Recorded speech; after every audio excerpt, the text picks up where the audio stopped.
हाँ, hello, good morning students. मैं class 9 में मैथ्स में जो रिटेस्ट देने वाले बच्चे हैं उसके काउंसलिंग और गाइडेंस के लिए कुछ सजेशन मैं देना चाह रहा हूँ कि एक तो उन्हें टीचर के रेगुलर संपर्क में रहना चाहिए और मुस्तैदी से मुकम्मल तैयारी अपनी करनी चाहिए। बिना भय के निर्भीकता से आप जिससे कि परीक्षा में लिखकर आराम से पास होकर अगली क्लास 10th में जा सकें।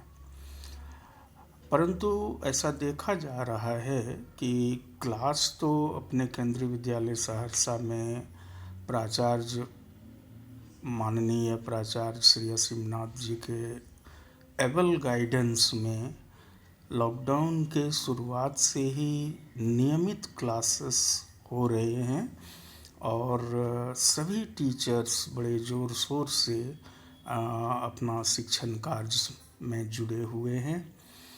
परंतु प्रिंसिपल साहब के ये मैसेज कई बार देने के बाद भी कि रिटेस्ट में अपीयर होने वाले बच्चे अपने टीचर से संपर्कित रहें और अपनी तैयारी को निश्चित एक लक्ष्य दें।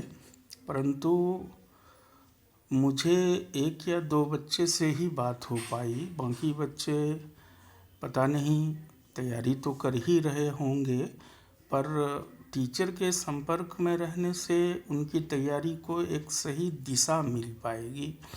टीचर से सजेशन लेने पर उन्हें ये अंदाज़ा लग पाएगा कि उनकी तैयारी की मूल्यांकन की जाएगी कि किस स्तर की तैयारी है, कितनी कमी है या और क्या हम बेटरमेंट के लिए कर सकते हैं।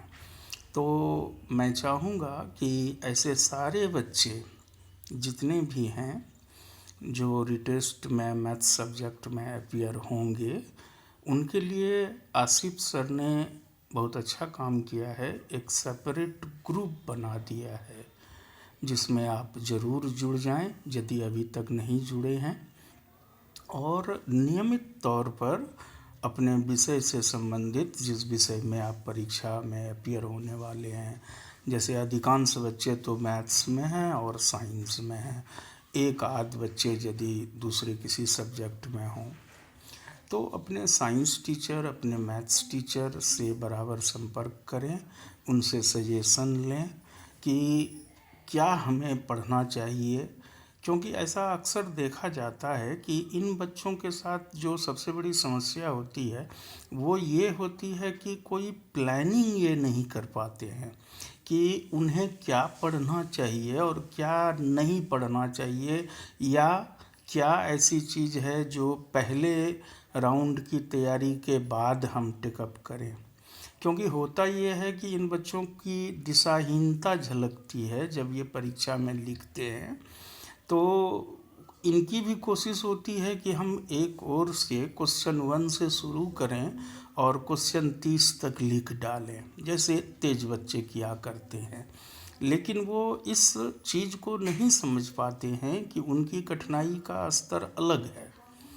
तेज बच्चे अलग होते हैं, उनकी प्रखरता अलग होती है, वो सारे विषय वस्तु को अपने दिमाग में एक साथ रख पाने में सक्षम होते हैं। तो मेरा निजी तौर पर जो ऑब्जर्वेशन है वही मैं शेयर कर रहा हूँ कि सबसे पहले इन बच्चों को अपनी एक प्लानिंग करनी है। प्लानिंग में क्या प्लानिंग करनी है, हम लोग कुछ उससे भी संबंधित बात करेंगे।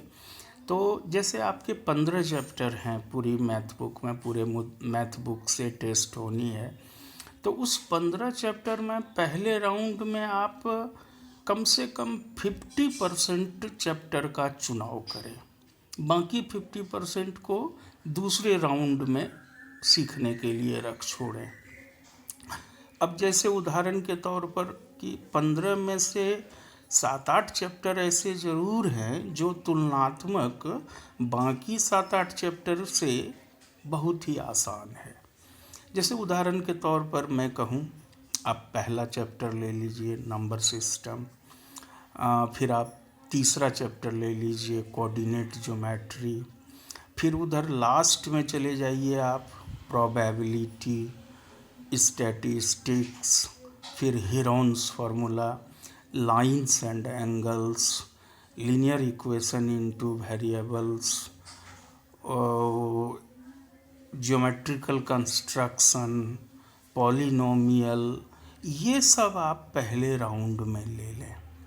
क्योंकि देखिए जो बच गए चैप्टर उसमें से हम आपको कुछ नाम बताते हैं, जैसे area of parallelogram and triangles, circle, mensuration, volume and surface area, फिर आपके triangle that is congruent triangles, फिर क्वाड्रिलेटरल्स, ये सब जो चैप्टर्स हैं ये तुलनात्मक जो मैंने पहले बोला उससे ये बहुत अधिक कठिनाई वाले चैप्टर हैं।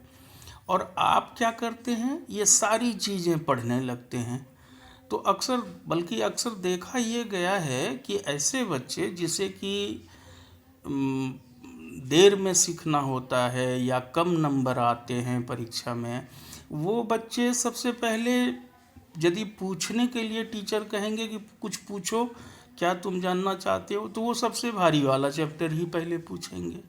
तो इससे ही झलकता है कि आपकी दिशाहीनता स्पष्ट उजागर हो जाती है कि इधर आप अपने पास उत्तीर्णांक लाने में सक्षम नहीं हो पा रहे हैं और सबसे पहले आप पूछते क्या है, तो area of parallelogram and triangle का क्वेश्चन, सर्कल का क्वेश्चन जो, या मेंसुरेशन का भारी क्वेश्चन, या वर्ड्स प्रॉब्लम जहाँ भी है। तो ये तरीका स्टडी का नहीं है।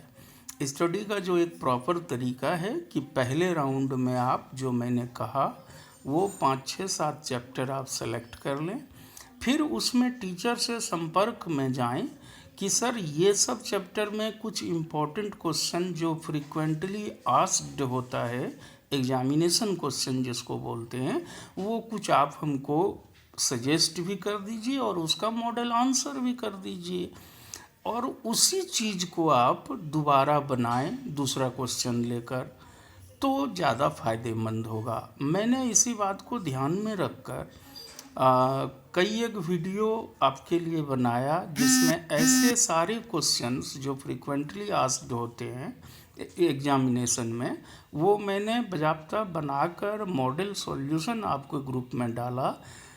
आप निश्चित रूप से वो पढ़ें, दोहराएं, जहाँ भी आपको दिक्कत हो, परेशानी हो, हम लोग हैं। और बिल्कुल निराश भी नहीं होना है, हताश नहीं होना है, ना डरना है, ना चिंता करनी है। ठीक है, आप अच्छे हैं, आप अच्छे और बन सकते हैं। इसके लिए प्रयास केवल ज़रूरी है, एक ईमानदार प्रयास की नीड है।